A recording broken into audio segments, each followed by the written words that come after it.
Good morning, investors. From remarkable earnings beats to game-changing acquisitions, we're tracking all the market movers for April 12th. So we'll be looking at a few stocks today that have made some headlines. Right, and even though the markets are closed until Tuesday, it's a good time to get ahead of the game and see what might be worth keeping an eye on. We'll be talking about earnings, expansions, and acquisitions. Okay, first up we have Ashiana Housing Limited. Their financial year 2025 sales reached 1,936.75 crore rupees, the highest ever. Wow, that's a big number. Yeah, that's a pretty solid jump. The area sold also increased, so it looks like their new launches are doing well. It might be a stock to keep an eye on next week, actually. Next on the list is Ugrow Capital Limited. It looks like their AUM increased to over 12,000 crore rupees as of March 2025. Impressive. That's a substantial growth in their assets under management. And the fact that they're expanding their branch network by adding 85 SME branches suggests they're pretty confident in their growth trajectory.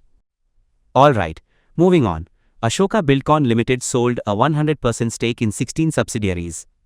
That sounds like a big move. It is, but it seems like it's part of a restructuring. Plus, they emerged as the lowest bidder for a central railway project worth over 568 crore rupees. So one door closes and another one opens, I guess. Interesting. Next up is Zydus Life Sciences Limited. They received US FDA approval for Jaythari tablets. Right, and that's a pretty big deal, considering it's for Duchenne muscular dystrophy. They also incorporated a subsidiary in France, which suggests they're expanding their global presence. It's like they're planting seeds for future growth. Spectrum Electrical Industries Limited signed an MOU with the government of Maharashtra for a 100 crore rupees expansion investment. That's significant. Yeah, getting government backing like that can really streamline the expansion process. It's a positive sign for their future prospects and shows confidence from the state government in their operations. Okay, let's talk about NCL Industries Limited. The cement production and sales data seem a bit mixed. Well, their Q4 cement production and sales did increase, but the full-year figures decreased by 6%. On the bright side, their doors production and sales increased by 48% for the year. Mixed signals, actually. Sula Vineyards Limited saw wine tourism revenue grow by almost 25% in Q4. That's interesting. Right. People are clearly enjoying those vineyard tours. And securing listings for new wines with CSD is a smart move to reach a wider audience. Disclaimer: we advise investors to check with certified experts before taking any investment decisions. Switching gears, HCL Technologies Limited achieved 3 Google Cloud Partner specializations. That's a mouthful. It is, but it basically means they're strengthening their position in cloud and AI. Think of it like getting certified in multiple specialties to attract more clients. The agentic AI solutions could be a big deal too. IRCON received a letter of award for a railway project worth over 127 crore rupees. That's a good chunk of change. Yeah, that's a solid order book addition, and it shows they're a trusted player in railway infrastructure. Keeps them busy for the next 2 years at least.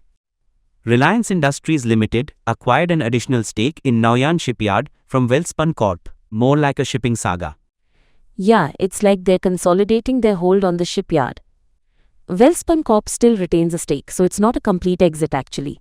It looks more like strategic shuffling. Seat Limited is investing in its subsidiary, Tyrus More Online. Sounds like they're doubling down on their online presence. Exactly. They're keeping their 100% shareholding. It's like they're giving their online arm a little extra muscle to compete in the digital market, and we should also give a shout out to like, share, and subscribe. Okay, so Crompton Greaves Consumer Electricals launched a new campaign for their air coolers. Marketing Blitz. Right, it's all about reminding people of their long history and reliability in cooling solutions. Hashtag Aankh Band Ka Ke Le Lo is quite catchy actually. Secure Cloud Technologies Limited subsidiary Healthcare Triangle appointed new executives. Looks like they're strengthening their leadership team. Yeah, and those new appointments bring a lot of experience in finance and operations. The HITRUST certification is also important. It shows they're serious about data protection.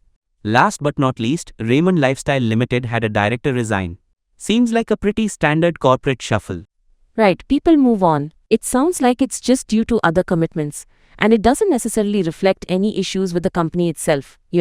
So that's a quick rundown of the stocks in news for April 12th. A lot of interesting developments, wouldn't you say?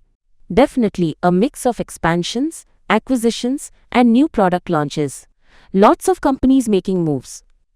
Keeps things interesting for sure. So, what stocks are you watching particularly closely next week? Well, I'm going to keep an eye on Zydus Life Sciences because of that FDA approval and maybe Asiana Housing because of their record sales. What about you? I'm interested in seeing how Ugro Capital performs after their AUM growth and also Ashoka Buildcon with that railway project. You know, it's always something.